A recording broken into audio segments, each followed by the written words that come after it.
friends, welcome back to my channel Legal Knowledge. இன்னைக்கு வீடியோல நம்ம எந்த சப்ஜெக்ட் பத்தி பார்க்க போறோம் அப்படினா Jurisprudence சப்ஜெக்ட்ல இருந்து Analytical School of Jurisprudence பத்தி தான் இன்னைக்கு வீடியோல பார்க்க போறோம். வீடியோக்குள்ள போறதுக்கு முன்னாடி என் சேனல் நீங்க சப்ஸ்கிரைப் பண்ணலனா மறக்காம சப்ஸ்கிரைப் பண்ணிக்கோங்க. அப்புறம் அந்த பெல் ஐகானையும் ஆட் பண்ணிக்கோங்க. அப்போதான் நான் போடுற வீடியோஸ் எல்லாம் உங்களுக்கு நோட்டிஃபிகேஷன் வரும். நீங்க எல்லாத்தையும் மிஸ் பண்ணாம பார்க்க முடியும். இந்த சப்ஜெக்ட் ஸ்டார்ட் பண்ணுறதுக்கு முன்னாடி ஒன்று சொல்லிடுறேன். ஜூரிஸ்ப்ருடன்ஸ் சப்ஜெக்ட் அப்படின்னு வந்து ரொம்பவே ட்ரையாக தான் இருக்கும். இல்லை செக்ஷன்ஸ் கேஸ் லாஸ் அது மாதிரி இல்லை எதுவுமே இருக்காது. ஃபுல்லாகவே தேரி பார்ட்டாக தான் இருக்கும். ஸோ அதனால் இது கொஞ்சம் போரிங்காக ரொம்ப ட்ரையாக தான் இருக்கும். நீங்கள் உங்கள் செல்ஃப் இன்ட்ரெஸ்ட்டோட கொஞ்சம் எஃபர்ட் காட்டி இதை படிக்க செஞ்சிங்கன்னா உங்களுக்கு இது ஈஸியாக புரிய செய்யும்.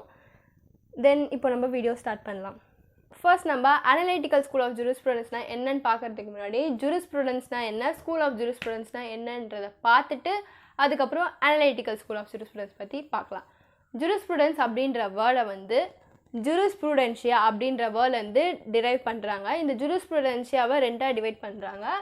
ஜூரிஸ் அப்படின்னா லா, ப்ரூடென்ஷியா அப்படின்னா ஐடியா ஆர் நாலேஜ். இது ரெண்டுத்தையுமே கம்பைன் பண்ணால் நாலேஜ் ஆஃப் லா. இந்த ஜூரிஸ்ப்ருடன்ஸ் சப்ஜெக்டில் மட்டும்தான் இந்த வேர்ல்டில் இருக்க எல்லா லாஸோட பேஸ், அதோட ஐடியாஸ், அதோட பிரின்சிபல்ஸ், அதாவது அதோட கொள்கையை பற்றி இந்த ஜூரிஸ்ப்ருடன்ஸ் சப்ஜெக்டில் மட்டும் தான் நம்ம படிக்க செய்வோம். அடுத்தது ஸ்கூல் ஆஃப் ஜூரிஸ்ப்ருடன்ஸ்.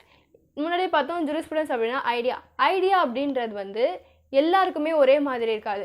இப்போ எனக்கு இருக்க ஐடியா வந்து உங்களுக்கு இருக்காது, உங்களுக்கு இருக்க ஐடியா எனக்கு இருக்காது. அது வந்து ஒரு பர்சன் டு பர்சன் டிஃபர் ஆக செய்யும். ஸோ அது காமனாக எல்லாருக்குமே சிமிலராக இருக்காது.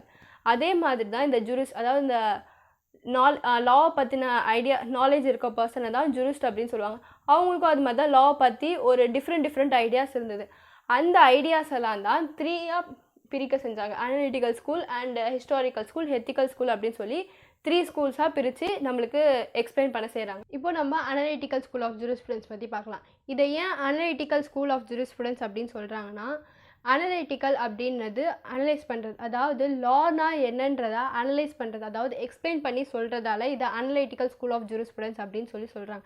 அது மட்டும் இல்லாமல் இந்த அனலிட்டிக்கல் ஸ்கூல் ஆஃப் ஜூரிஸ்ப்ருடன்ஸில் தான் லாவோட பாஸ்ட்டை பற்றியும் பேசாமல், லா எப்படி ஃப்யூச்சரில் இருக்கும் அப்படின்றத பற்றியும் பேசாமல், ப்ரெசன்ட் சிஸ்டமில் லா எப்படி இருக்குது அப்படின்றத பற்றி மட்டும்தான் இந்த அனலிட்டிக்கல் ஸ்கூல் ஆஃப் ஜூரிஸ்ப்ருடன்ஸ் டீல் பண்ண செய்யும். அண்டு இந்த அனலிட்டிக்கல் ஸ்கூல் ஆஃப் ஜூரிஸ்ப்ருடன்ஸில் தான் இந்த லாக்கும் ஸ்டேட்டுக்கும் இருக்க ரிலேஷன்ஷிப்பை பற்றி நம்ம படிக்க செய்வோம். அண்ட் இந்த அனலிட்டிக்கல் ஸ்கூல் ஆஃப் ஜூரிஸ்ப்ருடன்ஸை positive law, Austin's analytical school of law and Bentham's analytical school of law and imperative law அப்படின்னு கூட இதை சொல்ல செய்கிறாங்க. இதுக்கான ரீசன்ஸை நான் பின்னாடி வர தேரியில் சொல்கிறேன். இந்த அனலிட்டிக்கல் ஸ்கூல் ஆஃப் ஜூரிஸ்ப்ருடன்ஸ் கீழே நிறைய ஜூரிஸ்டோட தேரிஸ் இருந்தாலும் அதில் ரொம்ப இம்பார்ட்டண்ட்டான ஜூரிஸ்ட் வந்து இந்த Jeremy Bentham and John Austin. இவங்களோட தேரிஸ் தான் ரொம்பவே இம்பார்ட்டண்ட்டான தேரிஸ். ஸோ இந்த ஜெர்மி பென்தம் தான் இந்த அனலிட்டிக்கல் ஸ்கூல் ஆஃப் ஜூரிஸ்ப்ருடன்ஸோட ஃபவுண்டர். அண்ட் ஜான் ஆஸ்டின் வந்து அனலிட்டிக்கல் ஸ்கூல் ஆஃப் ஜூரிஸ்ப்ருடன்ஸோட father. He is the father of analytical school. First வந்து நம்ம ஜெர்மி பென்தமோட தேரி பார்க்கலாம். ஜெர்மி பென்தம் எழுதின புக்கோட நேம் வந்து லிமிட்ஸ் ஆஃப் ஜூரிஸ்ப்ருடன்ஸ் டிஃபைன்ட். இதுதான் அந்த புக்கோட நேம். பென்தம் வந்து ஜூரிஸ்ப்ருடன்ஸை ரெண்டாக டிவைட் பண்ண செய்கிறாரு. எக்ஸ்பாசிட்டோரியல் ஜூரிஸ்ப்ருடன்ஸ் அண்ட் சென்சாரியல் ஜூரிஸ்ப்ருடன்ஸ் அப்படின்னு சொல்லி ரெண்டாக டிவைட் பண்ண செய்கிறாரு. எக்ஸ்பாசிட்டோரியல் ஜூரிஸ்ப்ருடன்ஸ் அப்படின்னா வாட் த லா இஸ், அதாவது லானா என்ன, லாவோட ஃபங்க்ஷன்ஸ்னா என்னன்றதை சொல்கிறது தான் எக்ஸ்பாசிட்டோரியல் ஜூரிஸ்ப்ருடன்ஸ். அண்ட் சென்சாரியல் ஜூரிஸ்ப்ருடன்ஸ் அப்படின்னா what the law ought to be, law எப்படி இருக்கணும் அப்படின்றத சொல்கிறது தான் சென்சாரியல் ஜூரிஸ்ப்ருடன்ஸ். இது வந்து ஜெர்மி பென்தம் தேரியில் இது ஒரு பார்ட். மெயின் தேரி வந்து யூட்டிலிட்டேரியனிசம், அதாவது தேரி ஆஃப் யூட்டிலிட்டி அப்படின்னு சொல்லி அதை சொல்லுவாங்க. அது நெக்ஸ்ட் பார்க்கலாம். Bentham's utilitarianism or theory of utility. ஒரு இண்டிவிஜுவல் பர்சனோட ஃப்ரீடமை பென்தம் எப்படி டிஃபைன் பண்ணுறாரு அப்படின்னா without any restraint and bondage அப்படின்னு சொல்லி சொல்கிறாரு. அதாவது எந்த விதமான கட்டுப்பாடும் இல்லாமல், எந்த விதமான அடிமைத்தனமும் இல்லாமல் வாழ்கிற வாழ்க்கையை தான் ஃப்ரீடம் அப்படின்னு சொல்லி பென்தம் சொல்கிறாரு. அதே மாதிரி நம்ம எக்கனாமிக்ஸில் படிச்சிருப்போம், லைசஸ் ஃபேர் தேரி அப்படின்னு சொல்லி எக்கனாமிக்ஸில் ஒரு தேரி படிச்சிருப்போம். இந்த தேரி என்ன சொல்லுது அப்படின்னா பப்ளிக்கோட ஆக்டிவிட்டீஸில் ஸ்டேட்டோட இன்டர்ஃபரன்ஸ் வந்து மினிமம் லெவலில் தான் இருக்கணும் அப்படின்றது தான் இந்த லைசஸ் ஃபேர் தேரியோட கான்செப்ட். இந்த தேரியை வந்து பென்தம் வந்து ரொம்பவே சப்போர்ட் பண்ண செய்கிறாரு. இதுலேருந்து என்ன தெரிய வருதுன்னா பென்தம் வந்து பப்ளிக்கோட ஹாப்பினஸ்க்கு ரொம்ப இம்பார்ட்டன்ஸ் கொடுக்குறாரு அப்படின்றத நம்ம தெரிஞ்சுக்க முடியுது. அதே மாதிரி தான் இந்த யூட்டிலிட்டேரியனிசம் தேரியிலையும் லாவை எப்படி டிஃபைன் பண்ணுறாருன்னா law is the promotion of greatest happiness of the greatest number அப்படின்னு சொல்லி லாவை டிஃபைன் பண்ணுறாரு. அதாவது குட் திங்ஸை அதிகமாக பப்ளிக் கிட்ட கொடுத்து சந்தோஷத்தை அதிகப்படுத்தணும், which results in maximum pleasure. And கெட்ட விஷயத்துலேருந்து பப்ளிக்கை ப்ரொடெக்ட் பண்ண செஞ்சு அவங்களோட கஷ்டத்தை குறைக்கணும், which results in minimum pain. அதுதான் இந்த பெந்தமோட யூட்டிலிட்டேரியனிசம் தேரியில் அவர் சொல்ல செய்கிறாரு. இந்த மேக்ஸிமம் ப்ளஷர் அண்ட் மினிமம் பெயினை எப்படி கால்குலேட் பண்ணுவாங்க அப்படின்னா, இந்த 4 கோல்ஸை வச்சு தான் அதை கால்குலேட் பண்ண செய்கிறாங்க. இந்த கால்குலேஷன் தான் ஹெடோனிஸ்டிக் கால்குலஸ் அப்படின்னு சொல்கிறாங்க. ஃபர்ஸ்ட் சப்சிஸ்டன்ட், மக்களுக்கு தேவைப்படுற ரிசோர்ஸஸை அவங்க கிட்ட கொடுத்து அவங்க லைஃப்பை சப்போர்ட் பண்ண செய்யணும். அண்ட் அபண்டன்ஸ், கொடுக்குறத அவங்களுக்கு தேவைக்கு அதிகமாகவே அதை கொடுத்து அவங்கள சப்போர்ட் பண்ண செய்யணும். அண்ட் ஈக்குவாலிட்டி, பப்ளிக் கிட்ட ஈக்குவாலிட்டியை ஃபேவர் பண்ண செய்யணும்.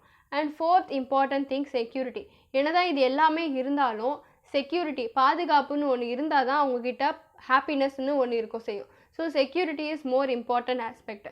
இதெல்லாம் ப்ராப்பராக மெயின்டைன் ஆனால் தான் பப்ளிக்கிட்ட maximum pain and pleasure and minimum pain வந்து கிடைக்க செய்யும். அப்போ தான் greatest happiness in greatest number வந்து பாசிபிளாக இருக்கும். இது மாதிரி நிறைய பெந்தம் தேரியில் பாசிட்டிவ் திங்ஸ் இருந்தாலும் சில நெகட்டிவ் கிரிட்டிசிசம்ஸ் இருக்க தான் செய்யுது.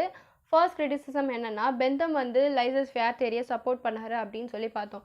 அந்த தேரி எதை பற்றினா, பப்ளிக்கோட ஆக்டிவிட்டீஸில் ஸ்டேட்டோட இன்டர்ஃபரன்ஸ் மினிமம் லெவலில் தான் இருக்கணும் அப்படின்றது தான் அந்த தேரியோட கான்செப்ட். அந்த தேரியிலேயே அதை வந்து நிறைய இடத்துல கிரிட்டிசைஸ் பண்ணியிருக்காங்க. அது மாதிரி பப்ளிக்கோட ஆக்டிவிட்டீஸில் ஸ்டேட் இன்டர்ஃபரன்ஸ் இல்லைனா நிறைய தப்பு நடக்க வாய்ப்பு இருக்குது அப்படின்னு சொல்லி அதை கிரிட்டிசைஸ் பண்ணியிருக்காங்க.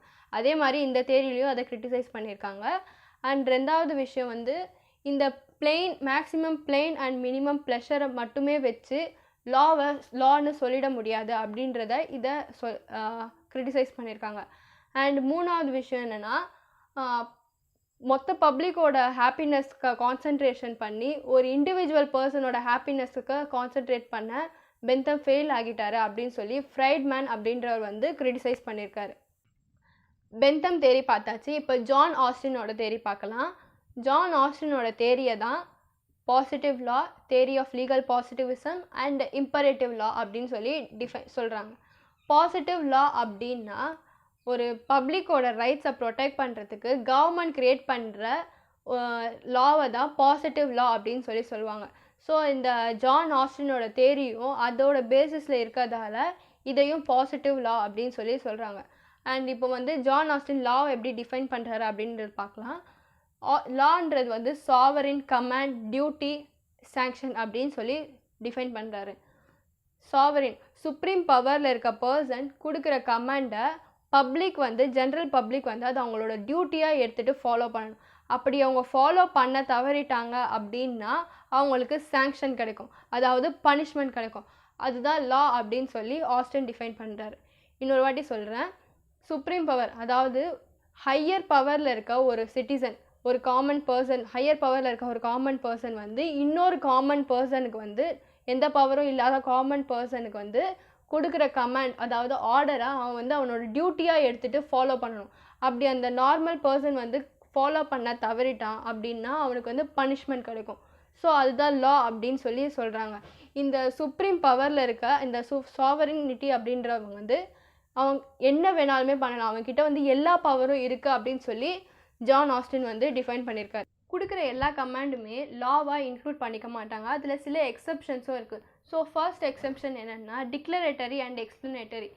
அதாவது ஏற்கனவே எக்ஸிஸ்டாக இருக்க ஒரு லாவை அதை அனௌன்ஸ்மெண்ட்டாவோ இல்லை எக்ஸ்பிளைன் பண்ண செஞ்சாங்கன்னா அந்த கமாண்டை திருப்பி லாவாக இன்க்ளூட் பண்ணிக்க மாட்டாங்க. ஏன்னா அது ஏற்கனவே எக்ஸிஸ்டாக இருக்க ஒரு லாவை இன்க்ளூட் பண்ணிக்க மாட்டாங்க. அண்ட் செகண்ட் வந்து லாஸ் ஆஃப் ரிப்பீல். இப்போ ஒரு கமாண்டை கொடுத்துட்டு அதை திருப்பி வாங்கிக்கிறாங்கன்னா அந்த கமாண்டை லாவாக ஆட் பண்ணிக்க மாட்டாங்க. அண்ட் தேர்ட் ஒன் வந்து லா ஆஃப் இம்பர்ஃபெக்ட் ஆப்ளிகேஷன். எப்போ ஒரு கமாண்ட் வந்து லாவாக ஆகும் அப்படின்னா அந்த கமாண்டில் டியூட்டி அண்ட் சாங்ஷன் இருந்தால் தான் அந்த கமாண்ட் வந்து லாவாக ஆகும். அப்படி அந்த டியூட்டியும் சாங்ஷனும் அந்த கமாண்டில் இல்லைன்னா அது லாவாக இன்க்ளூட் பண்ணிக்க மாட்டாங்க. ஸோ இதுதான் அந்த கமாண்ட்ஸோட எக்ஸப்ஷன்ஸ். இப்போ வந்து ஜான் ஆஸ்டினோட தேரியோட கிரிட்டிசிசம்ஸ் பற்றி பார்க்கலாம். ஃபர்ஸ்ட் கிரிட்டிசிசம் என்னென்னா, இந்த சாவரின் ஒன்று வந்ததுக்கப்புறம் தான் லா வந்துச்சு அப்படின்னு சொல்லி ஆஸ்டின் சொல்லியிருக்காரு. ஆனால் இந்த சாவரின் வரதுக்கு முன்னாடி ரிலீஜியன் ஒன்று இருந்தது, அந்த ரிலீஜியஸ் லாவை மக்கள் ஃபாலோ பண்ணிட்டு வந்துட்டு இருந்தாங்க. ஸோ இதை கிரிட்டிசைஸ் பண்ணியிருக்காங்க. அண்ட் ரெண்டாவது வந்து ஆஸ்டின் வந்து ஜட்ஜ் மேட் பண்ணுற லா இல்லை ஜுடிஷியரி ஜஸ்டிஸ் இதை பற்றி எதுவுமே எந்த இடத்துலையும் பேச செய்யலை. ஸோ இதையும் கிரிட்டிசைஸ் பண்ணியிருக்காங்க.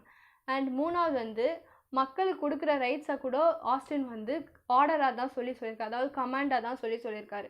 ஃபார் எக்ஸாம்பிள் இப்போ நம்ம ஓட் போடுறது அப்படின்றது அது வந்து நம்மளோட பேசிக் ரைட்ஸ், அது வந்து கமாண்ட் கிடையாது. அண்டு நாலாவது வந்து இந்த இந்த தேரி வந்து இன்டர்நேஷ்னல் லாவில் அப்ளிகபிள் ஆகாது. ஏன் அப்படின்னா சாவரின் அப்படின்றது வந்து சுப்ரீம், அந்த சுப்ரீம் அந்த கண்ட்ரிக்கு மட்டும்தான் அது சுப்ரீமாக இருக்க முடியும், அந்த அத்தாரிட்டி கண்ட்ரிக்கு மட்டும் தான் சுப்ரீமாக இருக்க முடியும். மற்ற கண்ட்ரிக்கு வந்து அது சுப்ரீமாக இருக்க முடியாததால் அதை கிரிட்டிசைஸ் பண்ணியிருக்காங்க. அண்ட் அடுத்த கிரிட்டிசிசம் என்னென்னா ஒரு சில லா வந்து எல்லாருக்குமே அப்ளிகபிள் ஆகாது. அது வந்து தேவைப்படுறவங்களுக்கு அந்த தேவைப்படுற சுச்சுவேஷனில் மட்டும்தான் அந்த லா வந்து அப்ளிகபிள் ஆகும். ஃபார் எக்ஸாம்பிள் டைவர்ஸ் அப்படின்றது அந்த டைவர்ஸ் தேவைப்படுறவங்களுக்கு மட்டும்தான் அந்த லா வந்து அப்ளிகபிள் ஆகும், அது எல்லாருக்குமே அப்ளை ஆகாது. ஸோ இதெல்லாம் தான் அனலைட்டிக்கல் ஸ்கூல் ஆஃப் ஜூரிஸ்ப்ருடென்ஸ் கீழே வர தேரிஸ் ஆஸ்டின் அண்ட் பென்தம். என் வீடியோ பிடிச்சிருந்தா லைக் பண்ணுங்கள். அடுத்த வீடியோவில் நல்ல டாப்பிக்கோடு உங்களை பார்க்குறேன். என் சேனலை மறக்காமல் சப்ஸ்கிரைப் பண்ணிவிடுங்க. நெக்ஸ்ட் வீடியோவில் பார்க்கலாம். தேங்க்யூ.